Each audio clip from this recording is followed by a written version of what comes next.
Welcome back to another episode of the Casey Campbell podcast. Casey Campbell with you, of course. Pleased to be joined by Ben Schneider from lastcar.info and at Grid Network. How's it going?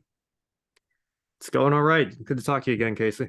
It is good to talk to you again. It has been a while. So first off, what's how are things been going with you? And I know that there could be some potentially new things that could be heading your way there, Rod. Yeah, well, next time you see me, I will have a different background. I'm going to be moving up to Massachusetts this weekend. It won't be, I assume you're going to have this up tomorrow probably. So by the time this is up, I'll probably be on the road driving up. There's a track meet at my alma mater, Gordon College, this weekend. So I'm heading up for that and then spending a couple weeks getting settled there. And then I'm starting my new day job working in the library on campus, but I'll still be able to continue doing the shows with Grid and contributing to Brock Beard's lastcar.info website. So it's an exciting time and change in my life, kind of returning to my second home, so to speak, up in the New England area, but I'm looking forward to it. Yeah. So how do you think this 2023 season is going since the last time, we had, just overall this year, like in the overall racing season, what have been your favorites and what have been your not so favorites? Just across the board, any across the board. Yeah, well, I've got to say, I can start with the not so favorites because I think those are always a little bit easier to point out, unfortunately. But not a huge fan of how many races have gone into overtime this year. And of the races that have gone into overtime, I feel like a lot of them have ended with carnage and chaos anyway. So I imagine particularly for the Cup Series teams with this next gen car, it's got to be putting a strain on the people back at the shop that are working on the cars, and it's very frustrating to me. I know it sounds like a broken record to a lot of people, but we tried desperately to get a green flag finish, and then we end up just tearing up a bunch of equipment and cars anyway. And then half the time you don't even get your green flag finish because they wreck on the third overtime attempt after they take the white flag. So I would like to see NASCAR. I understand that compromise is probably going to be necessary. I don't see us going back to the days where we don't have any overtime at all, but I think one attempt is what worked for many years.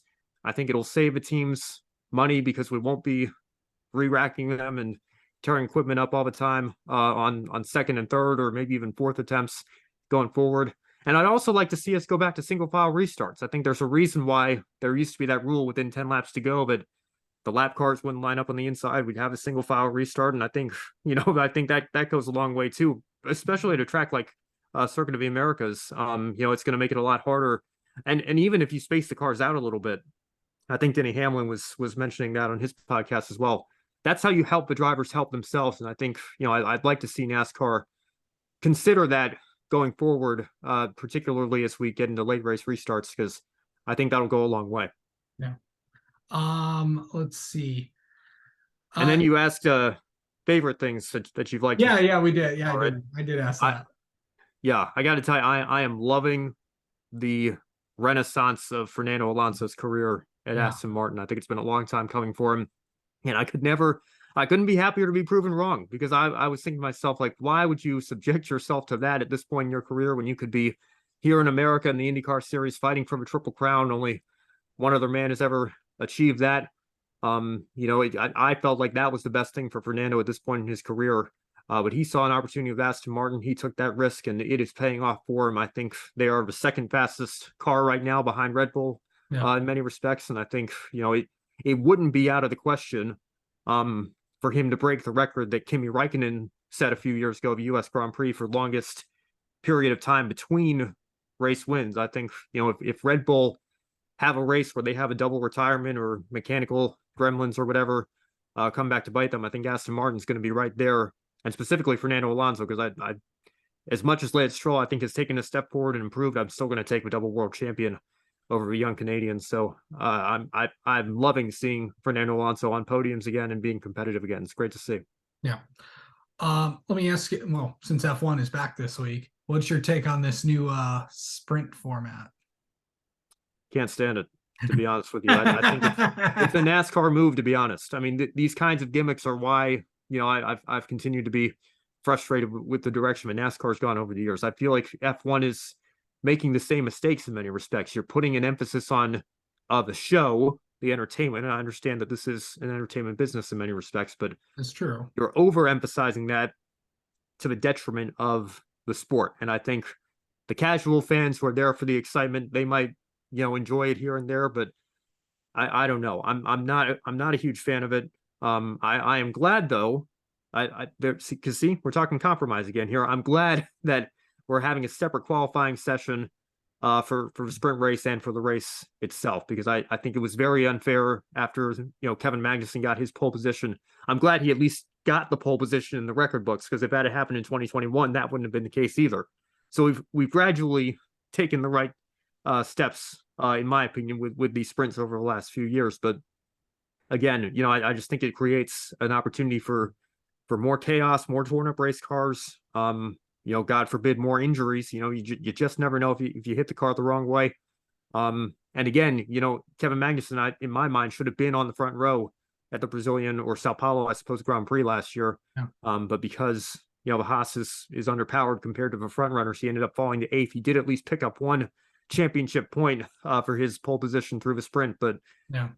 it was unfortunate. And then he got caught up in an incident in the midfield. So I think that race and that result could have gone much differently for Haas if we hadn't have a sprint, and that had been what set the field for the race on Sunday. So I don't know. I'll still watch it. I'll give it a chance, but I have to say I feel like it's not as popular as the powers that be at the FIA and Formula One want you to believe it is. I think a lot of fans are tired of the gimmicks, and this is just another small part of that. Yeah, I watched one. I'm like, okay, no, all right, I'm done. So yeah, it's I don't watch the sprint races. I think they're just ridiculous. It seems like sprint races are whatever series it is, whether it's F1 or MotoGP, it just doesn't really work well. So, well, MotoGP especially with the injury risk, because it's even more amplified over there. Well, yeah, because they're on bikes, so yeah, it's like, of course, it that's always been like, it's like, it's like, I've always known this, and I know that I'm not a, I start off as a NASCAR fan, then I got an IndyCar, then I got an F1, then I got an IMSA, then I got an NHRA, and then turned into what I'm doing now, and then all the short track stuff that I do, and then just then I watch MotoGP, and then it's like, oh, these riders are just going down like the bottom. It's like they're almost like touching the ground. It's like, I don't know. I think it's just dangerous to me. I just people like it. It's good. It's entertaining, but I just don't know why they're running like 42 races this year. I just think overall, like combined with the actual races, and they just canceled I think they just canceled the July race in Kazakhstan or something, or I think that's how you pronounce that, right? Kazakhstan. I think so. I hadn't heard that, but Yeah, they yeah, canceled. I They feel canceled the race in July. yeah, I feel the same way. It's I understand that this is a dangerous sport, and I have a tremendous amount of respect for everybody out there. Oh yeah, Who all the riders that participate.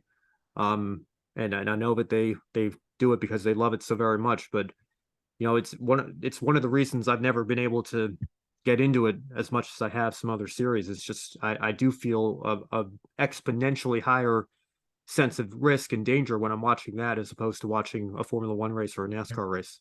yeah, I think so. Yeah, it's a massive weekend this week because you have NASCAR's at Dover, of course, that's right by where you are. And then IndyCars in Barber, F1's in Azerbaijan and Baku. You got WEC is out in Spa. So it's a pretty massive weekend in there. So what are we let's see, what are you most looking forward to this weekend? Probably looking forward to F1 coming back, since we've been off for a few weeks. And again, excited here in the States to see how Logan Sargent continues to develop with the Williams team. And again, I guess the question on everybody's mind, can anybody take the fight to Red Bull? I've got a feeling the answer is probably going to be no. I've already picked Max Verstappen to win both the sprint and I guess you have to say the feature race now, here in Formula One. But I've got a feeling, and Sergio's won here in a Red Bull too. You think back to 2021. So How about that?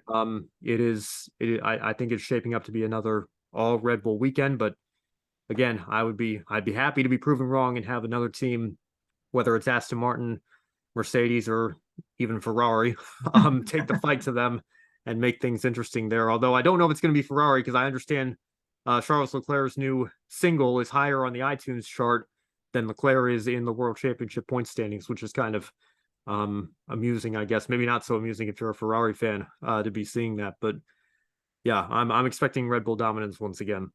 Yeah, it's been an interesting wear. Let's steer away from motorsports. There's a lot of things going on this week. Craziness from, you have let's see what all happened this week. Like, you had two popular cable news hosts get fired. That was interesting. And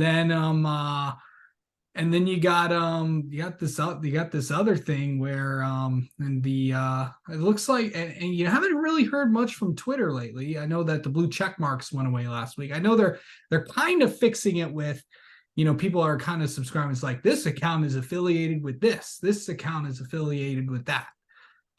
It's quite interesting to see what all happened this week. And also, Bed Bath and Beyond, it's no more. Well, it's going bankrupt.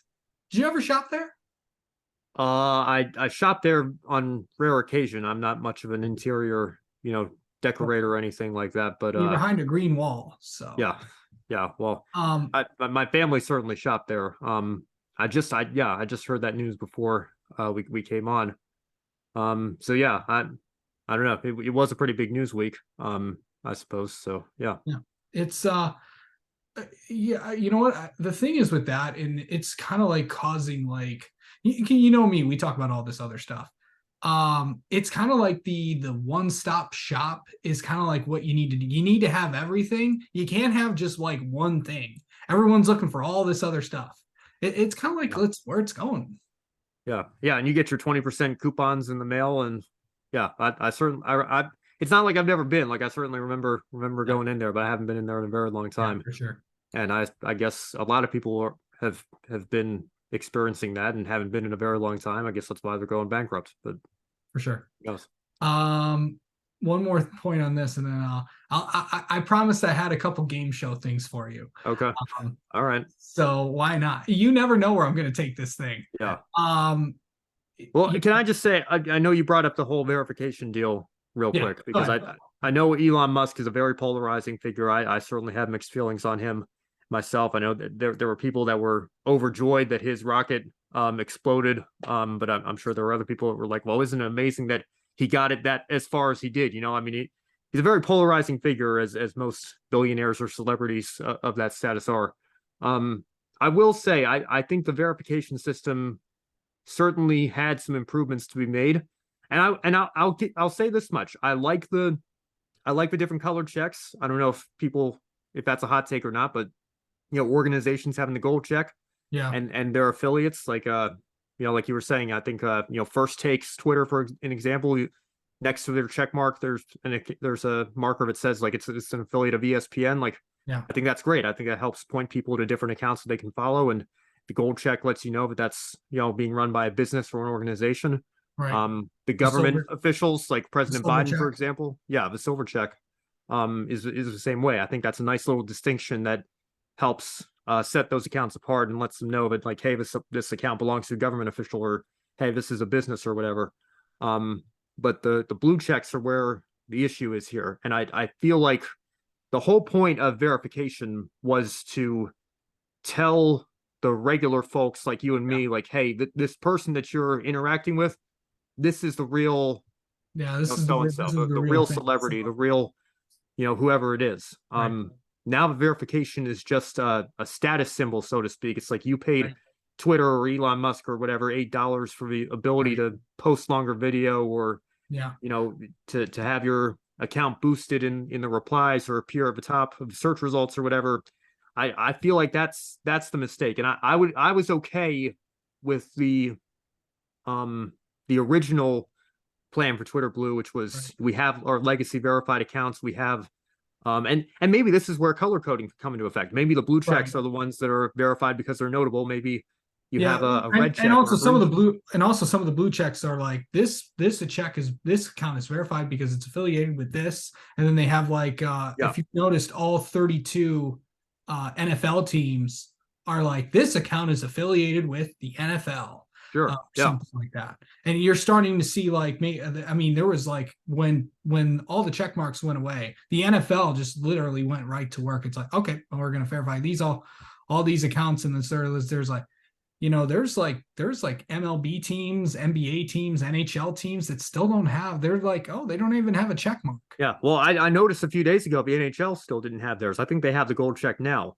Yeah, But it hasn't been an overnight process here. And right. um, that was my biggest concern was the impersonation of top figures. Like I think somebody posed as LeBron James and paid for Twitter Blue and Right. said he was requesting a trade. We had that whole situation with Eli Lilly, that account saying that insulin was free now. So I mean, those are That serious actually things. worked against them a little bit because Yeah, they actually had to make insulin free.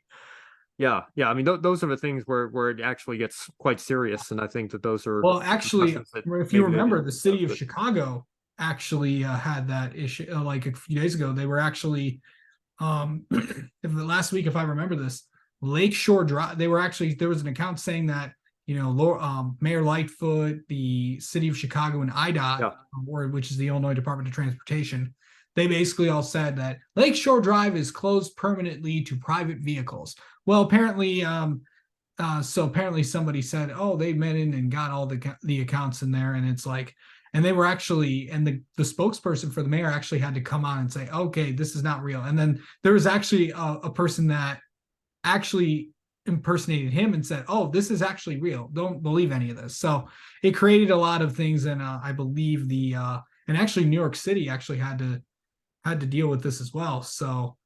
Um, so there was a lot of things, and the city of Chicago does not still have that silver check mark next to them. So I think there's a couple cities I looked at. I think Houston doesn't have it, and I don't think Boston has it. Last time I checked. So obviously New York City does, but I think you have to pay a substantial amount to have that. But I mean, it's like you're an organization. Obviously, there are news stations that don't even have it.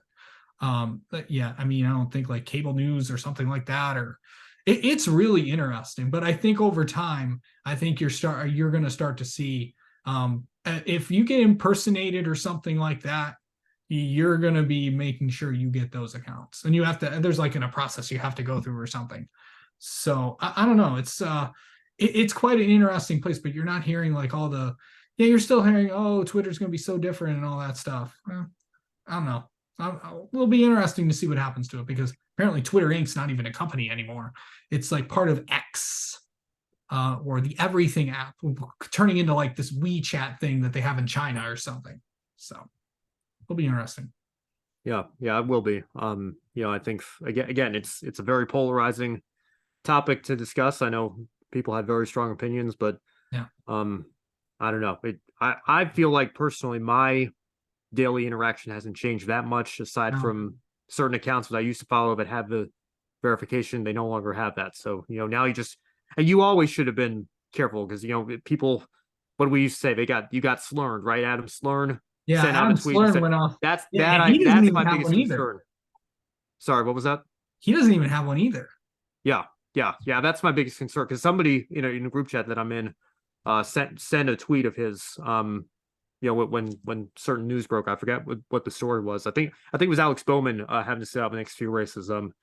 And he was like, "Is this a legitimate Stern? Because it's spelled Adam Stern. It doesn't say Adam Slurn or anything." But we had to make we weren't sure for a second if that was Right. actually him or not, because he didn't have the verification. Yeah, what made sure of me was the inbox I got from Hendrick Motorsports, Yeah. the statement I got from them. So that's how I knew. So it was yeah, that is nice. That is nice to have and you know what, it's actually gotten me, as somebody that covers the sport, and make sure that you're on all these lists sent from the teams, to make sure that you're on there. And I know that the teams have kind of made sure, and NASCAR also has one of those gold check marks next to them. Right. So IndyCar does as well, and I believe F1 does too. So I'm not sure, but yeah. But anyway, that's another interesting thing to keep hold of. And all right, yeah, let's go to Game Show Land. Weakest Link is still on, surprisingly. What are some of your things you're noticing in Game Show World? Well, I'm looking forward to Jeopardy Masters. Again, I'm a little disappointed that James Holzhauer is the only one that they're kind of bringing back from the past here, but I understand it's the first time that they're going to be doing something like this. So maybe, they wanted to get it out as quickly as possible. Having contestants from the most recent tournament champions was the easiest thing to do. Right. But I hope they continue to bring it back. I hope that, I've heard Michael Davies has all these grand plans. He's even dreamed of doing Jeopardy Live, which I don't even know if that's possible, but I know they're going to be working very hard to ensure that this isn't just a one-off, that it goes well. And I'm sure we'll see some contestants behind the lecterns or podiums again that we've seen in the past. And also looking forward, I believe there's going to be a special celebrity Wheel of Fortune with Ken Jennings, Mayim Bialik, and Vanna White coming out as well within the next few weeks. So that should be exciting. That should be very interesting. Who's going to turn the letters? Probably Maggie Sajak, but That's probably, yeah. She's been doing a lot. Yeah, that would be my best bet, but yeah, I don't know for sure. That's gonna be, yeah, that would probably be it, because I know she's been pretty active with the show, doing a lot of the social media stuff for the Wheel of Fortune. So, I know that she's helping out her dad and all that stuff, and it'll be interesting to see. And obviously Pat will still host, obviously. But yeah, actually, it wasn't the first time. I think Maggie had to do it when of course Pat had that emergency surgery a few years ago. So yeah, she'll have experience. But yeah, what do you think about Weakest Link? Oh, it's terrible. I mean, it's so, and I hate it, to be quite honest, Casey. I was so excited. And I've said this. I think we've had this conversation before. We have. Really excited when they announced they were bringing it back, because it is one of my favorites from that kind of turn of the century, $1 million primetime game show boom. I still like Jane Lynch. I think she's doing the best with what she can, and I think she's as close as you're going to get to Ann Robinson, without actually bringing Ann Robinson back. But just everything else about it, from the question writing to the contestants who don't know how to play the game. I mean, it's just it's a very poor production, and the incremental money chains rather than just having the same chain all throughout. Again, I mean, none of the problems that we had over the first season or two have been fixed, because what happened with the chase was, what ABC did was they put way too much money into the cash builder round. It was $25,000 a question. They recognized that the questions in the cash builder were too hard, and it was kind of breaking the flow of the show a little bit. So they lowered the difficulty of the questions a little bit, but they only made them worth 10 grand. Sarah Haynes started reading the questions a little bit faster. I still prefer Brooke Burns over Sarah Haynes on the chase, but I do think Sarah's done a passable job at the very least, keeping the show going. But that's just an example of ABC recognizing that we had something that didn't work so well in the first season. Let's try to make some tweaks and make it work for the second season. And I haven't seen any indication that NBC is willing to do that. I haven't even seen any indication that NBC is willing to promote the show, because the show's official Twitter account hasn't tweeted in over 2 years. It's insane. So yeah, I don't know. It's just like, I was watching the old Weakest Links with Ann Robinson on like YouTube, and it didn't last that long. It was like, it's kind of like Greed in a way.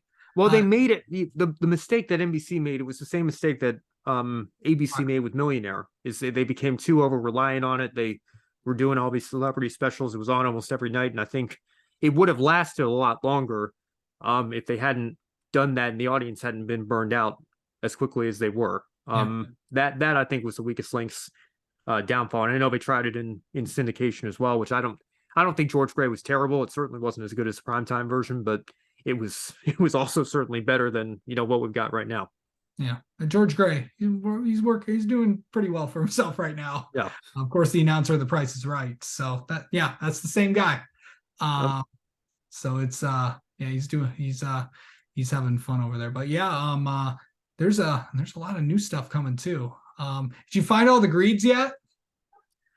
We're still working on that. There's a couple of accounts that I monitor and check in on every couple of weeks to see if they posted anything new. But yeah, some older episodes have been turning up. So it's been It's kind of nice to. It would be nice if they just released them all and they were on like a Pluto channel and we could watch them all again in the original broadcast quality. But at the same time, there is something kind of fun of like, oh, there's a new episode that's new to YouTube or that we haven't seen in however long because it's been in a private tape trader collection getting uploaded. So that it is kind of like a fun scavenger hunt, if you will. Yeah. But at the same time, there are certain episodes that are, as of right now, lost media that are sitting somewhere in the vault at Fox or at a GSN from when they acquired it. So I would like to see a Pluto channel for the $1 million game shows of that era that has like Millionaire and Greed and Weakest Link and 21 and some of the others. I think that would be a nice addition to the already vast game show lineup on Pluto. Millionaire came back to GSN, I think. Yes, yeah, 11 a.m. on weekdays, the original Regis version. So That's amazing. been That's fun. awesome. Yeah, been fun to keep up with those. All right. Well, Ben Schneider, thanks for coming on and talking with us, and we'll have to have you on again sometime. Thank you so much, Casey.